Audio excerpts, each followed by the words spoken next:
Hi,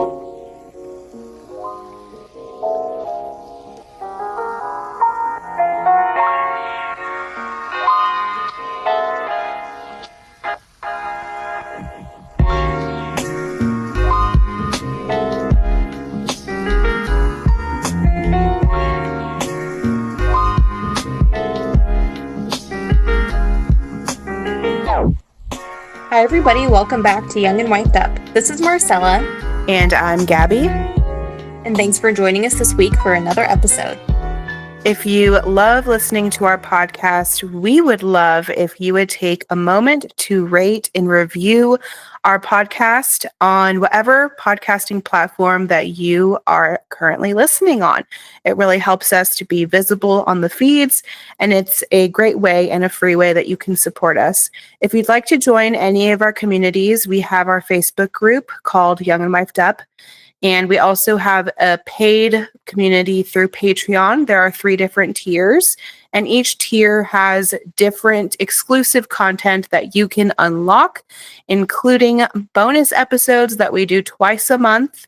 And we also have digital downloads, especially for homemaking things. We have coloring pages. We have coffee syrup recipes. We have all kinds of stuff on there. And we also, if you want to join our sister or our queen tier for 3 months, you get bonus merchandise. We have a mug and we have a sticker for those tiers. So if you are interested, head to patreon.com/youngandwifedup to check us out. So today we're going to be talking about one of our favorite subjects, and that is fermented foods and drinks. And we have been dabbling personally in fermented preparation for a few years now, both of us, and we do some of the same things, but we also do some different things in our homes. And I'm in an urban homestead. Marcel is like in a little urban country homestead situation. and I would love, Marcella, if you can explain what are fermented foods and drinks and why do we love them so much? Okay, so fermentation essentially is a natural process where beneficial microbes break down sugars and starches, and it transforms ordinary ingredients into nutrient-dense, enzyme-rich foods. It's really good for your gut health in particular, and I think it's old news now that the gut is connected to pretty much everything else in the body. Ferments like sauerkraut, pickles, dairy ferments rely mainly on lactic acid bacteria, while others like sourdough and most fermented beverages, which we'll talk about in a few minutes, also involve wild or cultured yeasts working alongside bacteria. And also, if you're new to this realm and terminology, I think when we think of bacteria, like we all grew up with bacteria is bad, period.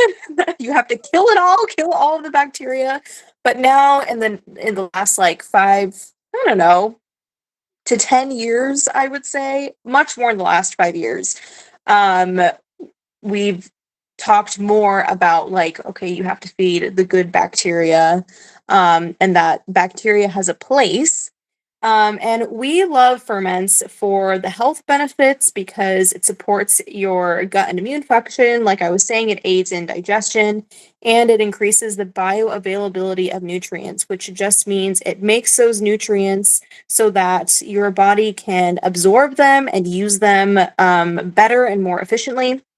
So in this episode, we're going to share some of the ferments that we've made ourselves, what we've learned in the process, and why reviving these methods of traditional food preparation can be such a beautiful part of nourishing our families. So we're going to go through some of the ferments that we've dabbled in, and we're just going to kind of talk about our own experiences with them. We might have a few funny stories here and there of crazy things that have happened with fermentations, fails and successes, and what we recommend for people, maybe for beginners, maybe more for people who are a little bit further down the road. I would not consider either of us masters of fermentation, but I don't think either of us are rookies either. We're kind of like Mm-mm. in a middle ground at this point. So Yeah. take our advice with a grain of salt and obviously do your own research. We're going to also provide some resources that we really love at the end of the episode as well. Okay. So, first one that we've both dabbled in, we are both very much experienced and we've been doing it for now, both of us have been doing it for years now. And that is sourdough. So go ahead and start us off with the Cool. sourdough situation. Yeah. So sourdough is a wild yeast. You create the wild yeast with flour and water and time. And the right environment, a warm environment, is the best environment for growing wild yeast. So we have a ton of content on Patreon about sourdough. I've done an in-depth, I've even done a bake an entire loaf with me from beginning, a video that I made that's on our Patreon if you're interested in something like that. And we have in our resources at the end, my favorite sourdough resource is Lisa Bass from Farmhouse on Boone. And she's what got me started with sourdough. She made sourdough seem so attainable and easy. And the best part about sourdough is that it is a giving ferment. It is something that you can pass on to your friends, to your family. You can teach other women how to do it. It's like a very communal activity. And I got my sourdough starter from Marcella when she moved to Tennessee. And so I was able to revive her starter, which had been dormant for like 6 months or something crazy. Yeah, it had been a It was like, while. it was on death's door, but I was able to revive it. And it's a very resilient and very happy starter. And also, I have some friends here who have shared the love of that same starter. So it's really exciting that the starter has like gone on its And little journey. I started mine from scratch. I did not inherit a Mhm. starter from anybody, so it's really cool to hear how my starter has gone from Yeah. from this little thing that I started like maybe 4 years, 3 or 4 years ago Mhm. now, and Mhm. it's just like it's all over the country now. Yes. Yes. So the best part about starter is that you can make any baked good you could possibly fathom with sourdough starter instead of yeasted baked goods. So the reason that we like, and there's a place for yeasted baked goods, Marcella's talked about in the past, like there's a time and a place for yeasted goods, but the reason we like sourdough starter the most as our wild yeast of choice in baked goods is that it creates a fermented bread that not only tastes really tangy and it adds something to it, but it also makes any baked good, it helps it break down a lot of gluten. So a lot of people that are gluten sensitive can handle sourdough baked goods a lot better than yeasted breads.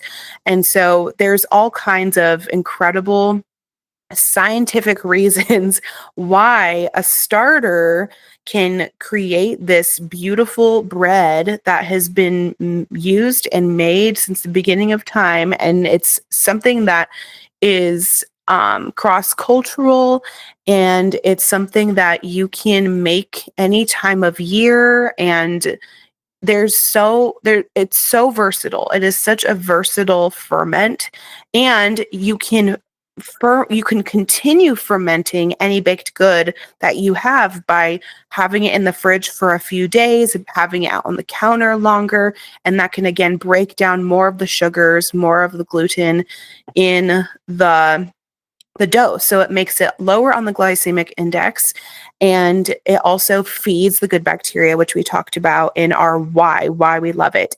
I can't even begin to name off of all of the things I've made with sourdough, but I think sourdough has made me a more competent baker. It's pushed me to challenge myself, like things that I never thought I would make from scratch before, because I feel confident in a couple things with sourdough. I feel like I can do anything now. So sourdough is a really empowering ferment to get into. There is the only thing with sourdough is there is a learning curve. But the best thing for you to do, one, you can get into one of these resources that we'll list at the end of the episode. But also, if you have a friend or family member that is knowledgeable about sourdough, please use them. Use the women in your community that know how to do this stuff, because they can be like your sourdough doula and help you work through the beginning stages, of everything. Because I remember when I was doing it, I felt so lost and so confused. And so now, whenever I hear somebody in my life is interested in getting to it, I'm like, please let me help you. I want to be a resource because I know what it's like in the beginning stages. It's a learning curve. Is there anything you want to add to the sourdough goodness? Yeah. I think now that I've been doing it for a few years, and I've made probably hundreds of loaves by this point, and also other baked goods. Um, I think the thing that's like the mind block the most for people who haven't started sourdough and want to is that they overcomplicate it, or they Mm-hmm. go and look at resources that overcomplicate it.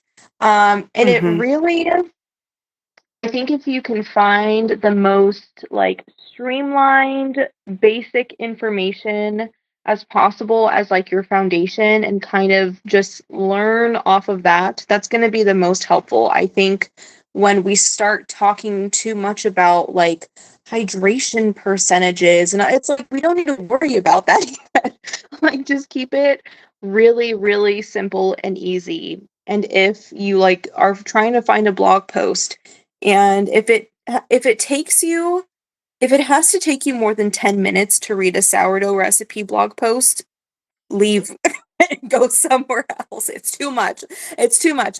That's those things are more for people who maybe want to do something a bit more artisan, or it's, more of a they want to break down their sourdough to a science, really. And if that's your jam when you're first starting out, that's totally cool. But I don't think the majority of us who are kind of in the same boat as Gabby and I really have the time for that sort of thing.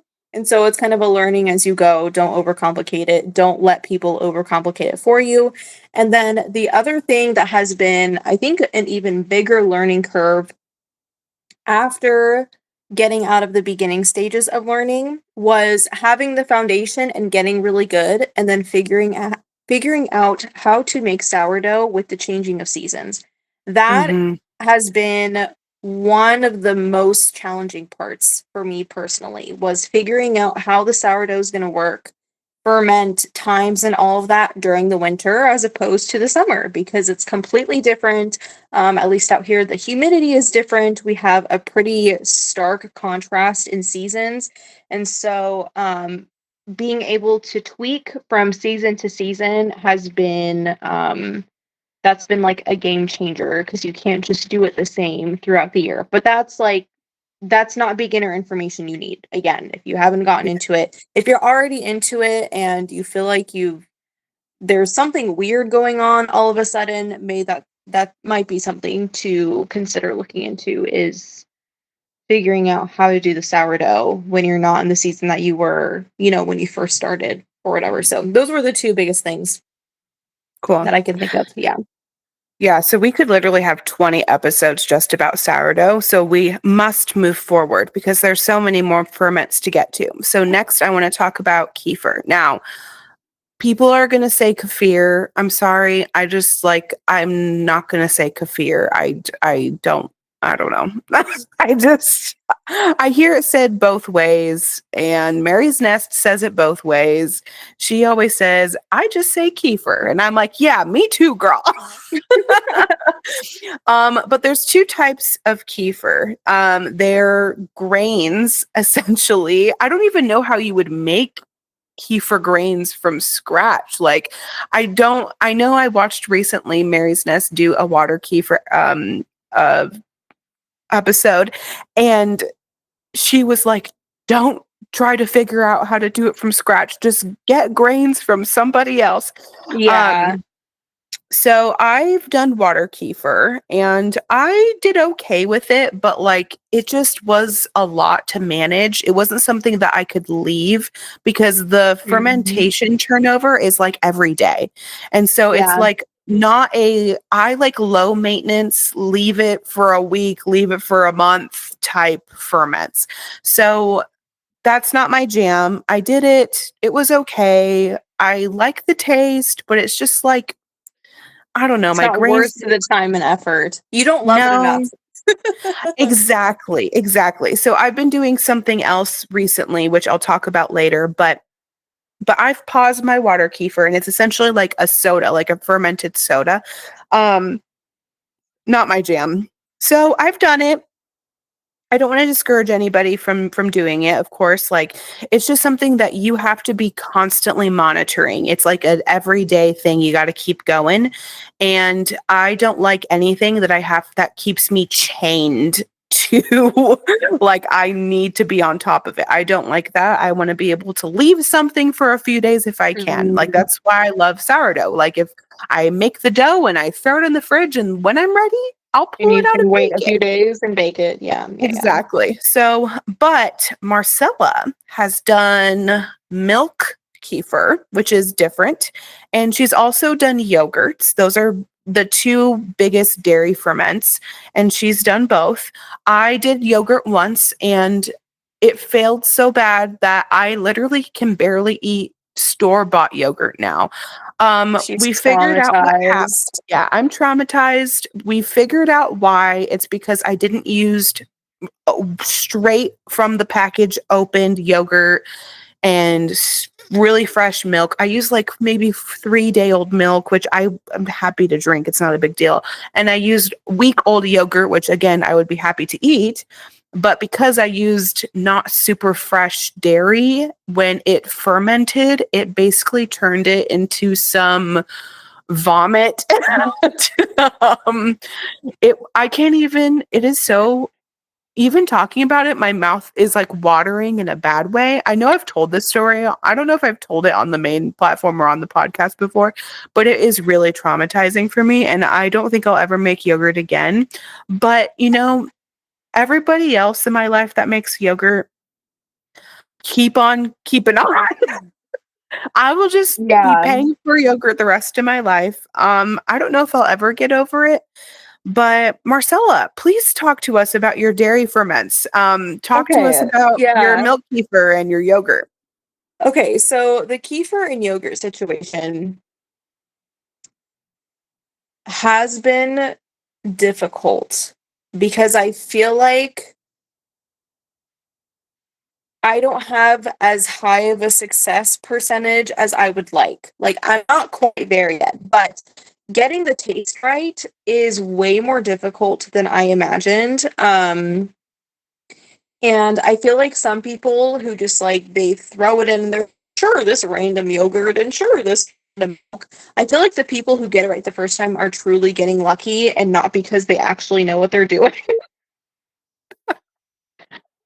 So yeah, it really depends. Like the kefir, okay, here's the thing. If you are super used to store-bought kefir, store-bought yogurt, homemade is not the same at all. It's not going to be. If you want it to have a similar texture and taste, you can't just do like a straight recipe with the simplest ingredients because you have to think what you're buying at the store includes stabilizers and probably some additives or whatever to kind of help with the texture, make it a little bit more smooth or whatever.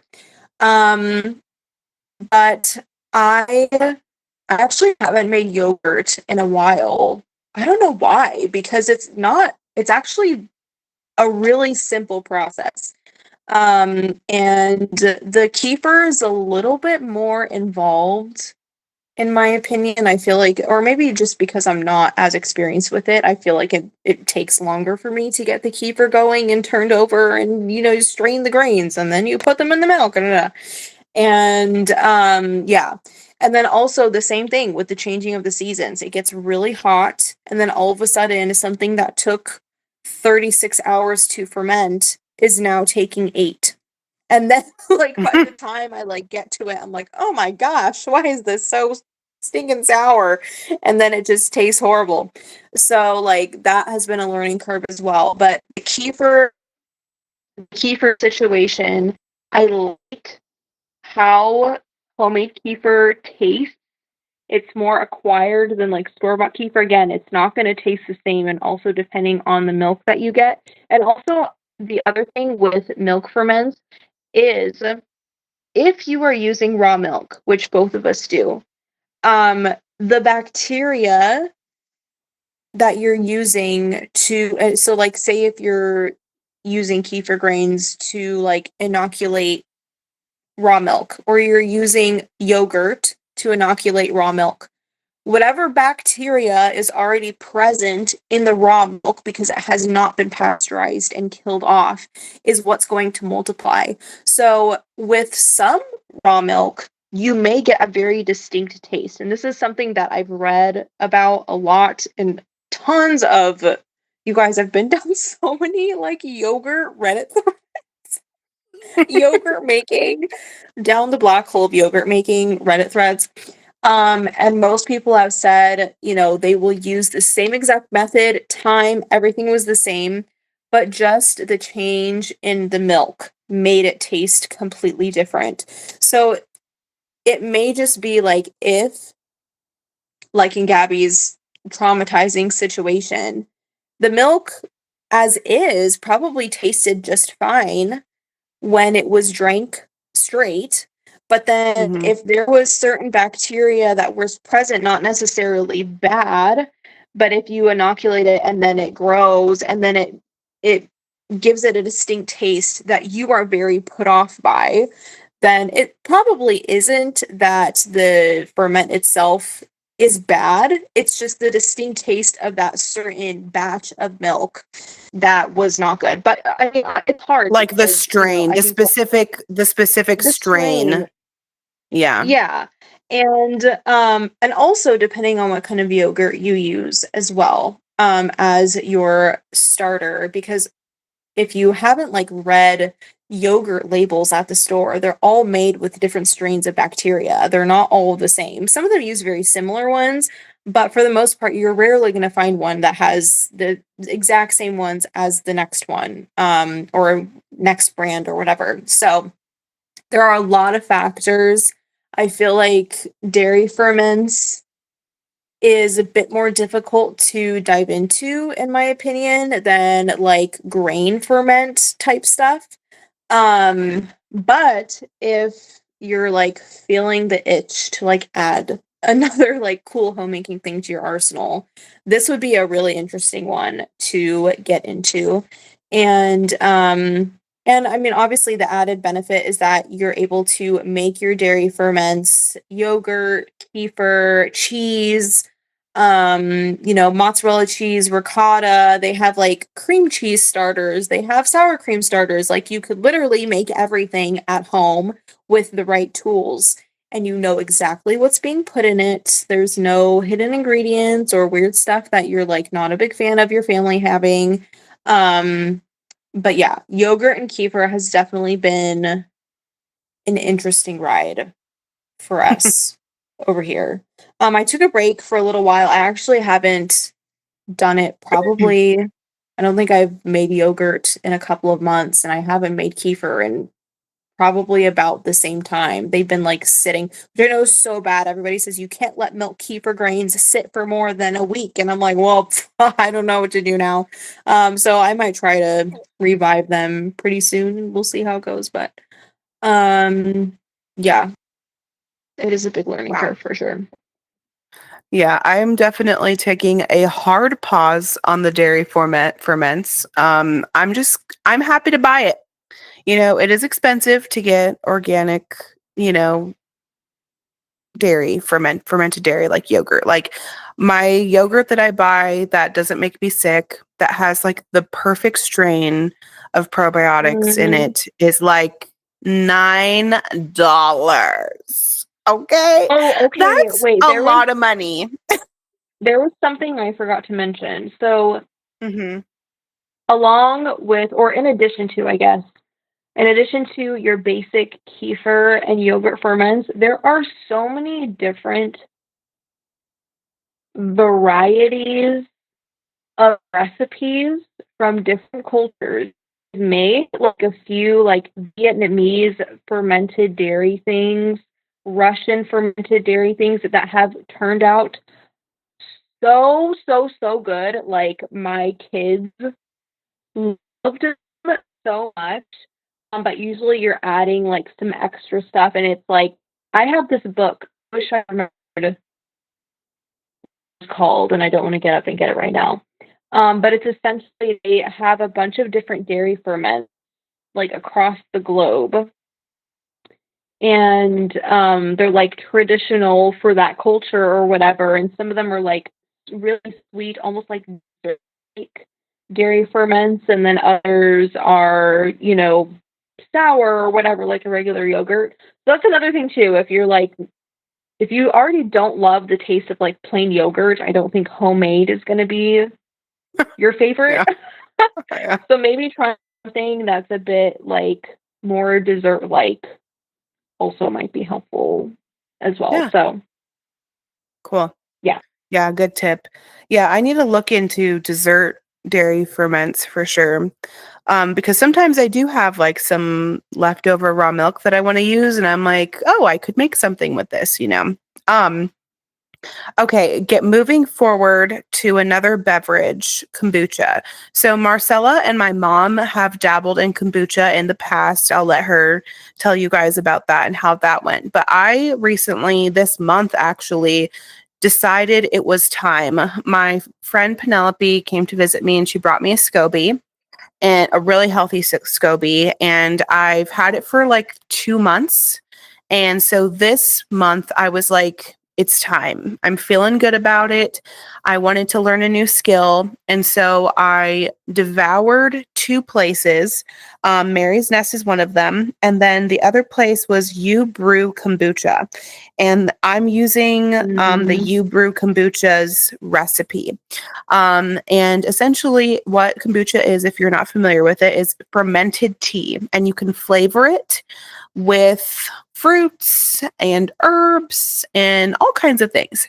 And we buy a lot of kombucha. It's like the main beverage that we have in our house at all times. It's like a beverage we have with lunch and dinner, and we love it. We love it for the probiotic and prebiotic benefits. And it's like also nice to have a little fizzy drink. I have one right now, actually.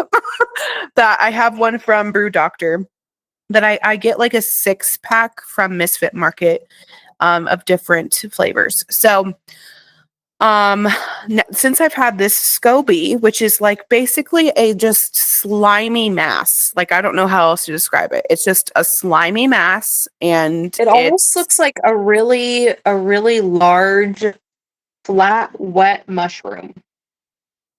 yeah, like a mushroom, Kind of. like a fungus. It's very unappetizing. Touching it was a journey for me. um, But you know what? I got through it. So I bought the supplies. All I really needed was 2 big gallon-sized jars, and then some temperature stickers to put on those jars to monitor the temperature of the kombucha. And so I watched all of the videos from Mary's Nest on kombucha. I also watched all the videos from You Brew Kombucha. I did a ton of reading. And I decided to just go for it. So last week, I had kombucha day on Wednesday, and I did my first ferment, and I brewed some black tea, and I threw it in the gallon jar, and I filled it with more water and the SCOBY and some of the starter tea that Penelope put the SCOBY in. That you kind of almost like the yogurt. You need yogurt to make yogurt. You need kombucha to make kombucha. Essentially, it's like just like with a sourdough starter. You need flour and water to make the starter for flour and water. It's like there's always something. The live organism, the mother, we call it. All of these things have like a mother.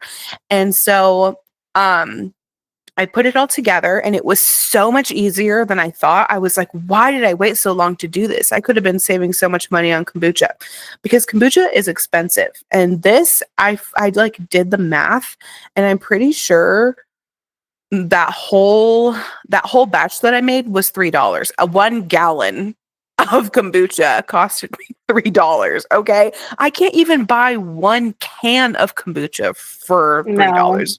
So that's no. incredible. And so I did the first ferment, and yesterday I did the second ferment. So I did a 7-day ferment. Some people do 14 days, some people do 20 days. I did a 7-day, and I smelled it, tasted it, and it just perfect. Perfect, perfect, perfect. Right now it's the summer, so things are going to ferment faster. And even though we have the air on in our house, it still like gets in the high 70s in the house. So warm enough to like quicken the process. All of that to say, I decided to do a seasonal thing. So right now, stone fruits are in season. So I did white peach. So I made a white peach puree, and then I bottled it. And Saturday, they'll be ready to drink. And I'm very excited. Everybody in the house is excited about it. And I can't wait to see how I do. And after the first ferment, I had like a little baby SCOBY, my own baby SCOBY on the top. And I was like, I was a proud Okay. mother. Um,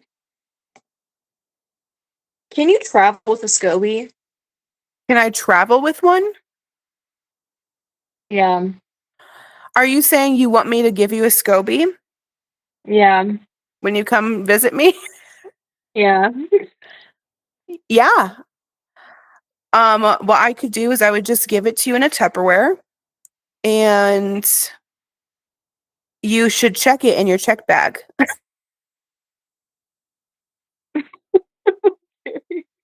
It doesn't have to be in liquid though, does it? It does have to be in liquid. It has to be in the starter tea. Yeah. Okay, so then So what we would mm, do is we would put it in a Tupperware with like airtight lid, and then we can wrap it with like a plastic bag, and then okay. it'll make the journey. I mean, the it's so resilient. I don't think it's gonna like die just like on the day trip. Yeah. Okay. And then and don't put it in the fridge literally ever. So you'll just like have it out until you're ready to use it. Okay. Yeah. You'll have a Are little you SCOBY hotel when I get over there. Yeah, oh yeah, I'll have I'm gonna do another ferment next Wednesday, so I'll probably have yet another SCOBY, and I can just give it to you. Um, Okay. yeah, I'm really excited about it, and I think I might be so bold to say I think this is a beginner friendly ferment to get into. I really do. I would think so too. I would say so too. Yeah. It's Yeah. it's not a million steps. It's a lot of waiting in between. You don't have to baby it.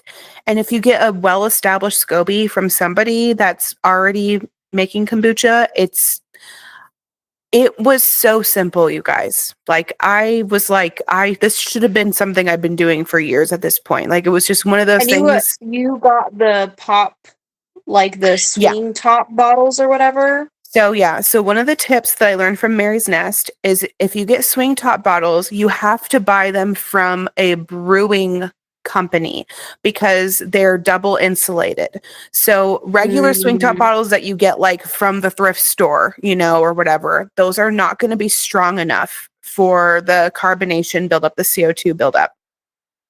And so that's why sometimes people have explosions and like glass breaks everywhere and all the things. um, you need to buy like swing top bottles. If you're going to use swing top bottles, you have to use ones that are made for brewing, for CO2 production. So when I made mead, my honey wine earlier in the year, I bought a big pack, like a 8-pack of these brewing swing top bottles. So I just use those same bottles for my kombucha. yeah. I remember the process. The last time I made kombucha, I was still living at home. It was like 10 years ago, literally. Um, and yeah, Jed and I were dating. We weren't even married or engaged or anything. Mm-mm. But yeah, I did it with my mom. We got our SCOBY from my great cousin who has since passed away. But that's like he came out. and had a huge thing, a huge jar with a massive SCOBY in it. And he like explained because like him and his wife are like OG crunchy. OG crunchy. And so he was like explaining to us how it all works and everything. And that's like a really fond memory that I have with him, like him, so we didn't see them often. And so we inherited the SCOBY from him, and then he explained how it all works. And then my mom and I worked on it over, I think it was over a summer that we did it. And then eventually I don't know, we just like we both got really busy or something. Or maybe I think what happened is that Jen and I got engaged, and then I was super Mm-hmm. busy, and then our mom got super busy as well. And so neither of us were able to like keep up with it. But I remember really enjoying it. Like I don't remember there ever being like, maybe we had like maybe one batch that was like bad, kind of like it just like really did not turn out right, or we left it for too long. But the rest of them, I would agree, it's a really good beginner ferment situation. um because most of what I remember, it was really tasty, and it was kind of hard to mess up. The only thing that like Mm-hmm. you really had to be careful of was the bottles exploding, which one of them did in our kitchen. Mm-hmm. um so yeah, thankfully nobody got hurt, but it was kind of insane. That's really the only thing. But that's a good recommendation, is to get the swing top bottles from a like specifically a fermented company or fermentation company. That way Mm-hmm. you know they're gonna like be able to withstand the pressure a little bit better than like a regular like single insulated or whatever. So Yes. I wouldn't have thought of that. So that's, yeah, that's really good. That's a really good tip. Yeah, I've been like going crazy learning about this stuff. And this is how I was earlier in the year, which I can move forward, is that I made honey wine, which you use yeast to ferment, and yeast and honey and water. And that one was like a very fun process. It was also very simple, but it was a lot of waiting. Like the first ferment was like 30 days. And I was like, I'm That's crazy. dying. I need that because you're making alcohol, you know? Yeah. And I think my mead ended up being probably between 8 and 12%, which is pretty good. And it was amazing. It was a hit. It was a hit with our family at church that we like hang out, and everybody loved the mead. And it was just a really fun process to do. But that is not, I would say I would not get into any sort of wine making or fermenting any alcohol until you feel really confident with other ferments, because alcohol like is a whole other animal. Yeah. It's Yeah. a whole other animal. There's a lot of learning behind it. There's a lot of temperatures and pH levels and ABV levels, and there's just so much that goes into it. But the payoff was amazing. Another thing, I don't know if have you made apple cider vinegar before? You know what? Okay, I tried one time, and it could have just been the recipe, and I just like I didn't have the time and patience at that moment to like do a whole other thing. But I did try to make ACV.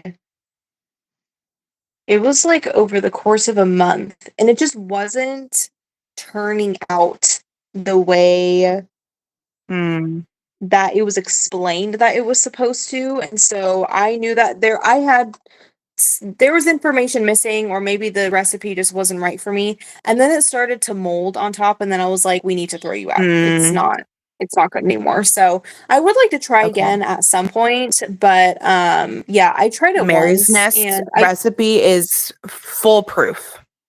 okay. I'll have to look at that one then, because I don't think it's because ACB is like totally complicated. I think it was just a recipe I used just like was not a good one, and Mhm. I just didn't bother looking for another one. So I'll have to look at hers for sure.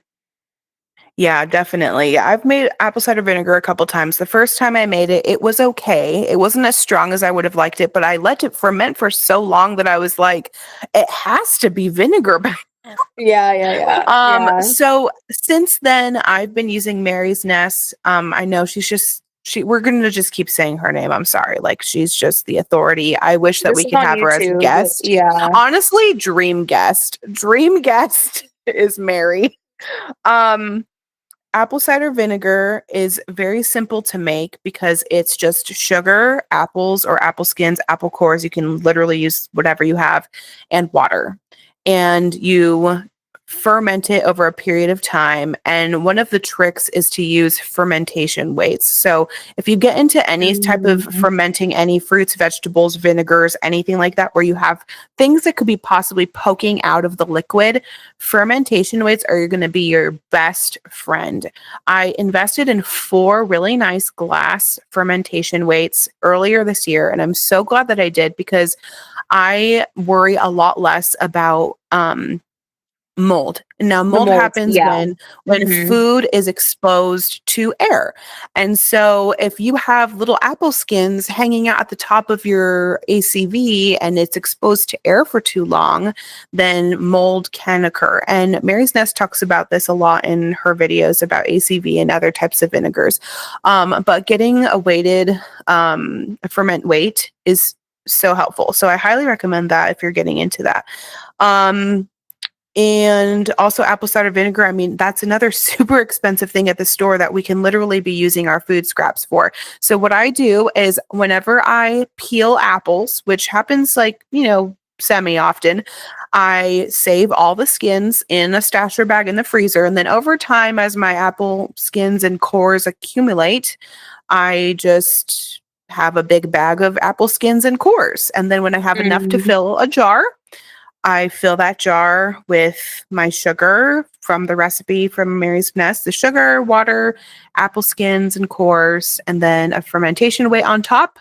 And then I mix it with a chopstick every day-ish. I skip a couple days. Like, I just kind of keep an eye on it. And then over the course of about a month, it turns into vinegar. Pretty incredible.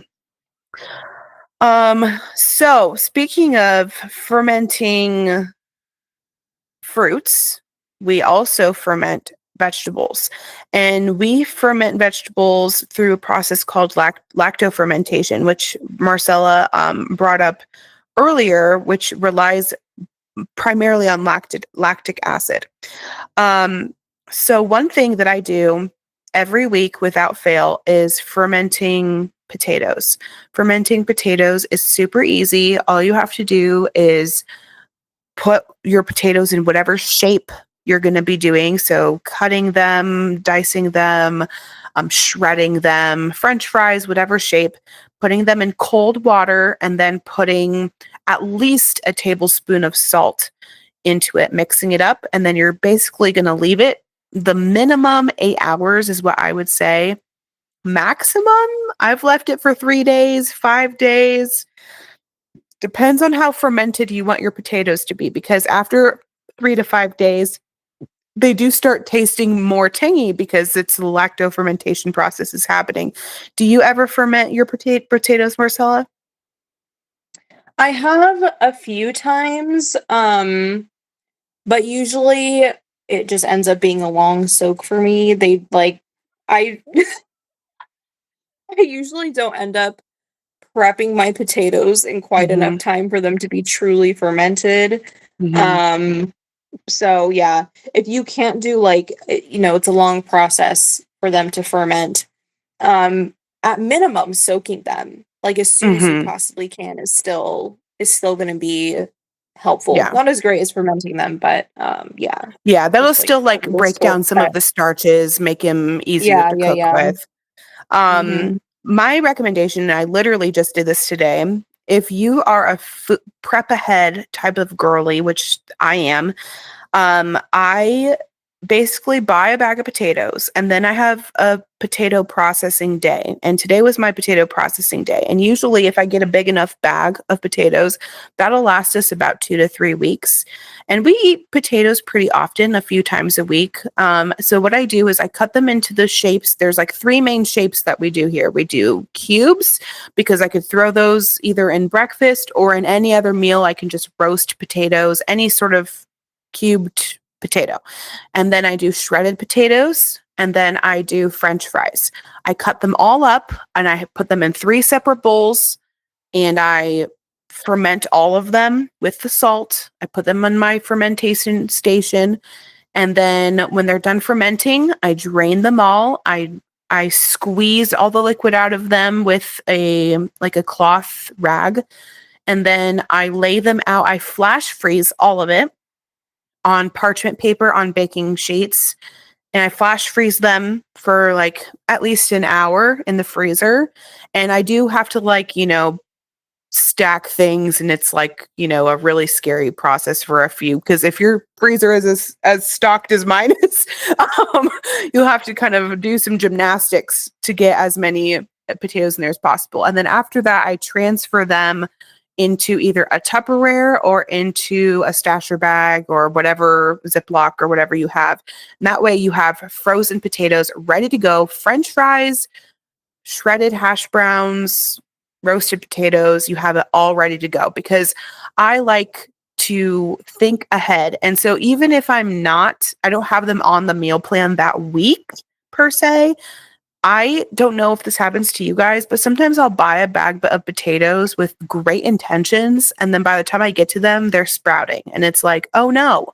And then I'm like trying to take the eyes out and trying to salvage what I can.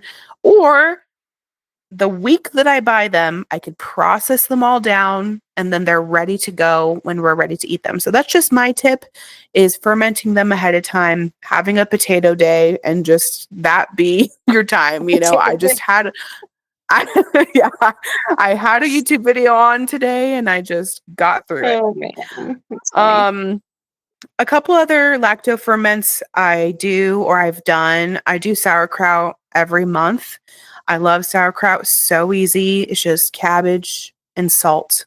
It's literally all it is. Such a blessing. Love sauerkraut. Sauerkraut is so expensive also, and I refuse to spend the money on it now. And also, you can lacto ferment basically any vegetable you want. Yeah. One of the resources I'm going to give you is Cultured Guru. She has a blog, and she also has a social media presence. If you have not watched her videos, they're going to make you fall in love with ferments. She is oh my goodness, I don't want to say the wrong thing. She's a scientist. I think she's a microbiologist. I just want to make sure I say the right thing. Yeah, she's a food microbiologist. And so she not only is an incredible cook with ferments, but she understands and explains the science between all the ferments. She shows you the bacteria under a microscope. It is so fascinating, you guys. And her videos are so fabulous. They're super high production, very visually beautiful. I love Cultured Guru.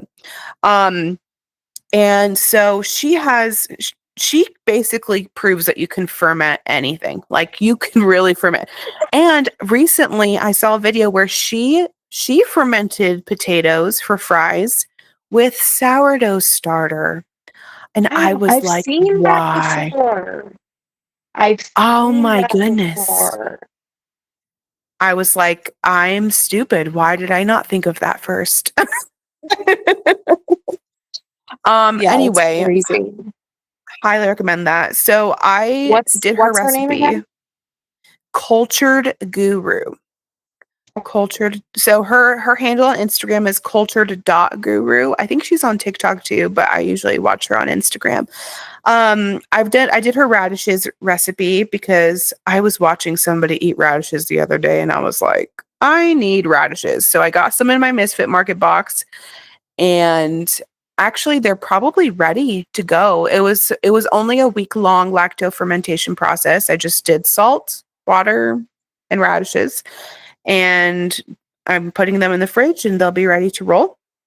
I can't think of anything off the top of my head that I do outside of that as far as fermented veggies. Have you done anything else? No, no, I don't think so. Marcel, you need to get into sauerkraut. You need to do it. I know. because I'm the stupid person paying $10 for a Yes. jar of sauerkraut that I don't need to A get. a head of cabbage, It's organic like cabbage is like three $3. dollars. Yeah. Yes, and it can make you 2 giant jars of sauerkraut, and you can Oh, just keep go. another thing that I really want to try making is kimchi.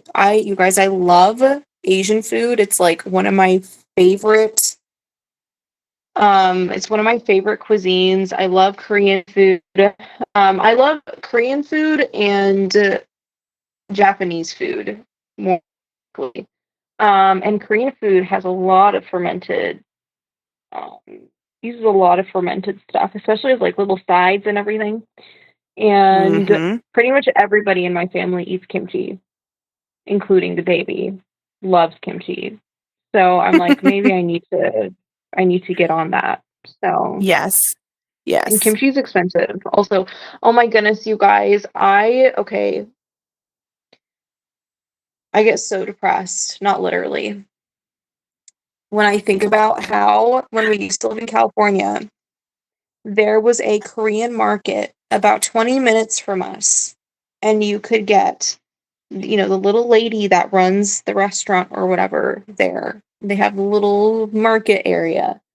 You can buy, it's like in the back refrigerator, you have to go and ask. Okay. You can't just like see it in the glass. You have to like go and ask them for a tub of kimchi. And it was like a tub like this big, like the size of, I don't even know, like an extra large yogurt container. Okay. Just homemade kimchi. And we would get it all the time when we were living in the AV in California. And it makes me really depressed to think that I don't have access to that now. I don't know why I just remembered that. Like, I forgot that we used to get this homemade kimchi from this little old Korean lady who ran her market, and it was so good. Anyway, um, okay, do we want to like talk about some resources really Yes, quickly? please. Go ahead. Go ahead. Okay, so obviously Mary's Nest. She has so much stuff, you guys. Aren't I the one that introduced you to her channel? Yes. Way Yes, you back in the did. day. Okay, she has literally everything. Sourdough, dairy ferments, grain ferments, vegetable ferments, like almost anything you can think of, she has on her YouTube. We love Mary's Nest. She's also so sweet. She's very concise. Um, it's like your great aunt telling you how to do stuff. That's what it feels like. Mhm. Okay. Mhm. So we love Mary's Nest on YouTube. We also love Nourishing Traditions by Sally Fallon. There's quite a few fermentation recipes in her cookbook. And then also, honestly, if you listen to the podcast, I know that they have a ton of episodes specifically they bring in experts on fermentation processes, and so you can like kind of scroll through. They probably have like dozens of them at this point because they've been doing the Mhm. podcast for so long, and a lot of those are really really informative. And that's the am I Wise crazy? Traditions What is it? podcast. Wise Traditions. I was like, what is it called? It's not Nourishing Traditions. Wise Traditions Yeah. podcast. And So Sally the Fallon is the she pops in every once in a while. She's not the yeah, host, but she comes in yeah. regularly. It's associated with the Weston A. Price Foundation. Yes. Um and then Farmhouse on Boone. She has, I mean, obviously we love her sourdough recipes. She also does have like dairy ferment stuff and like sauerkraut and kind of like very basic, simple Mhm. ferment Mhm. recipes. Blog, YouTube for Farmhouse on Boone. And then Gabby mentioned the Coulter Guru, which I have never heard of, so I'm gonna go look at her stuff. And then another place that I really love the sourdough recipes. Sometimes there have been a few sourdough recipes from Little Spoon Farm, which I've preferred over Farmhouse on Boone. It kind of just depends Hmm. on what your preferences are. But I have used a lot of Little Spoon Farm sourdough recipes with much success. And then there were actually a few websites that I like just remembered that I've utilized in the past. One of them is nourishedkitchen.com. Okay. The other one is ancestralkitchen.com. Oh, yes. Why did I And forget about them? then yes, ancestral kitchen. And then there was another one. Now I can't remember. And then also the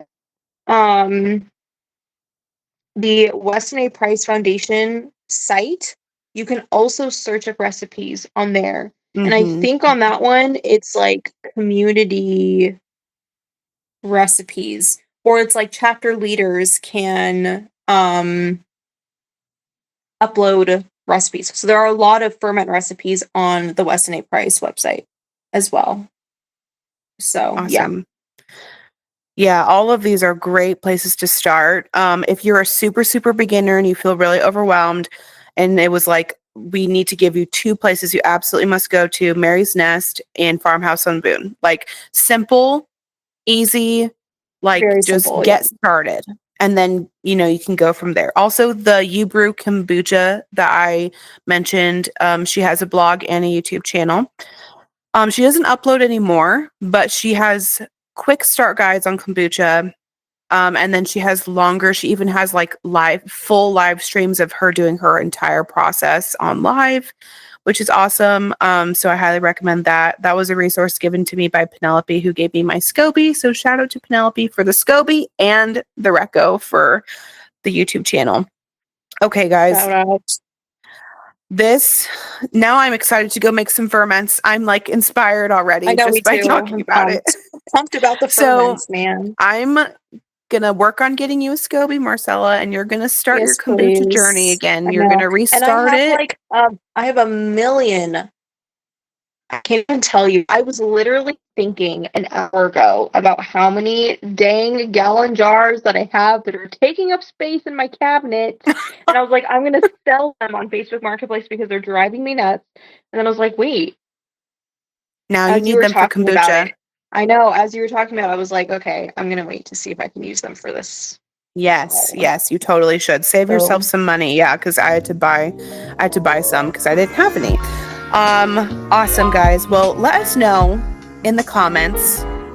Do you do any ferments? Do you do sourdough? Do you do any lacto-fermented vegetables? Do you do any brewing, kombucha, vinegars, alcohols? Are you doing dairy ferments? Let us know. We want to know, is there any resources that we didn't list today that you were like, everybody needs to know about this person? Let us know. We are learning alongside you guys. And please, if anything we talked about today you have more questions about, please hit either of us up on social media. We'd love to chat about it and give you guys any more insights that we have. Other than that, I think that's it for today, guys. Thank you so much for joining us today, and we will talk to you guys next week. Bye. Bye.